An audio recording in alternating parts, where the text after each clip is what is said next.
G'day Flow friends, today we're checking out Polygon's latest dual suspension XC bike. It is the all-new Syncline DR. This is a new addition to the brand's high-performance lineup built as a race-ready cross-country machine. So let's dive into it and see just how fast I was able to get this thing going.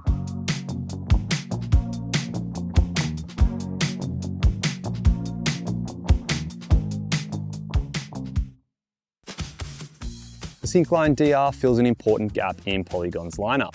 Previously, they had the Syncline Hardtail and the Siskiyou D trail bike, but nothing that fits squarely into the XC dual suspension category. I tested the DR9 model, which comes with a full carbon frame, carbon wheels, a Shimano XTR group set, and Fox factory suspension. Everything about this build is geared towards performance. So what does Polygon's take on high-end XC performance cost you? The DR9 model that I tested comes in at 10,999 Aussie dollars, putting it up there in the premium price bracket. It's definitely not a small chunk of change, and we've seen Polygon expanding its high performance range recently, rolling out more and more carbon frames paired with premium component choices, and the Syncline DR fits right into that trend. It's far from budget friendly, but for a bike with such an ultra high-end spec, it stacks up well in value compared to similar equipped models from other brands. On this review, we'll be focusing on the DR9 model, but it's worth noting that there'll be 3 models in total coming into Australia. The entry-level model will be the DR6, which costs you $4,999, making it a more wallet-friendly option. So while Polygon has expanded its performance range, it hasn't completely forgotten about more affordable bikes that it's best known for. Okay, now let's take a look at sizing and geometry. I was sent the size large to test, and that comes in with a reach of 460 millimeters. For reference, I'm 179 centimeters tall, and at first I found this to be on the short side for me. It does come stock with a 70mm stem, which helps stretch things out, but ideally I'd prefer a slightly longer reach paired with a shorter stem. While the fit was a little bit shorter than I'm used to, I adapted to it quickly. All frame sizes feature a 440mm chainstay. There are no size-specific rear ends with the Syncline DR. That figure is pretty typical for modern XC bikes. We're seeing a lot of bikes with around 435 to 440mm chainstays. However, the head tube angle is a little steeper at 68 degrees. I've spent some time on the Specialized Epic 8 and the new Norco Revolver. Both of those have quite significantly slacker head angles. The steep head angle found on the Syncline DR is paired with a low and aggressive cockpit. This really puts you in a forward and aggressive climbing position. So how do those geo numbers stack up out on the trail? As I've mentioned, it has quite an aggressive front end, which really encourages you to drive power into the pedals. It's a fun bike to ride both up and downhill, though it doesn't feel quite as capable on the descents as some other modern XC bikes. At times, these can lean closer to the trail bike category. For me, this one sits firmly in the middle of the traditional XC end of the spectrum, with climbing being its standout strength. The first thing I noticed was how efficiently power transfers from the pedals to the rear wheel. The stiff back end delivers a sharp, responsive feel that rewards every bit of effort with instant acceleration. Combined with the aggressive pedaling position, it's seriously quick on fire roads and linking sections between single track. For riders considering longer multi-day stage races, where extended stretches of gravel road are common, this bike really shines. Pointing it downhill, the Syncline DR feels really at home on flowier and flatter single trail. We have a good line of sight and you can really let the bike run. It holds speed well and accelerates quickly.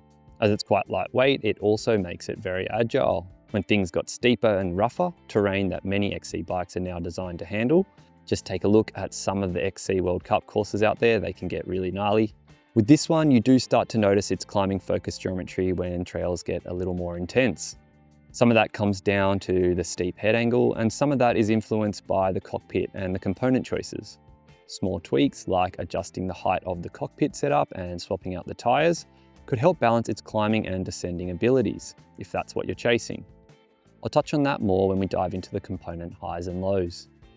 As with all XC bikes, the weight is an important consideration.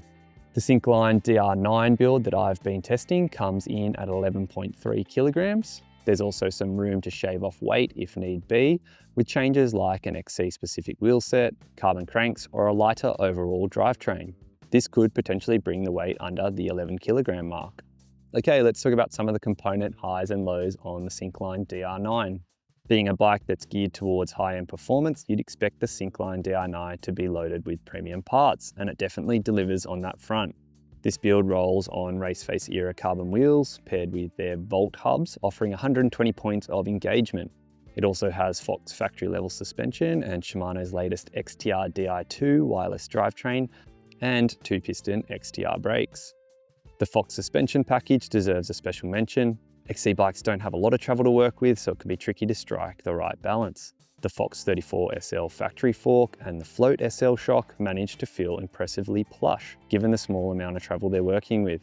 Electronic suspension is quite popular in the XC world at the moment, but I found the cable actuated lockouts to work well. The difference in efficiency and power delivery with suspension firmed up is night and day, so it is an essential thing to have on a modern XC bike. And the electronic suspension we've been seeing come out from both RockShox and Fox is seriously impressive. However, the cable setup does have a couple of advantages that I like. Firstly, it's lighter than Fox's Live Valve Neo system, and unlike Neo, it also firms up the fork, not just the shock. Fox's earlier Live Valve systems did include fork support, but they've now focused solely on shocks. On an XC bike like this though, I still think there's significant benefit from firming up the fork, especially with so much weight on the front end. For overall efficiency, that extra firmness brings a big advantage. Let's talk about some of the component downsides, and to be honest, there isn't a whole lot to talk about. Everything performed quite well during testing. First up, the Raceface era carbon wheels are excellent hoops with quick engaging hubs. That said, they're more of an enduro-orientated wheel set. Raceface actually make the era SL version specifically for XC riding. This would be a much better fit. The Maxxis Recon race tyres are another example. They're incredibly fast thanks to their super low profile tread, but as a front tyre they can feel a little bit sketchy. A slightly burlier XC tyre with more aggressive side knobs would add front end confidence and reduce that skatey feeling. As a rear tyre though, the Recon Race worked great.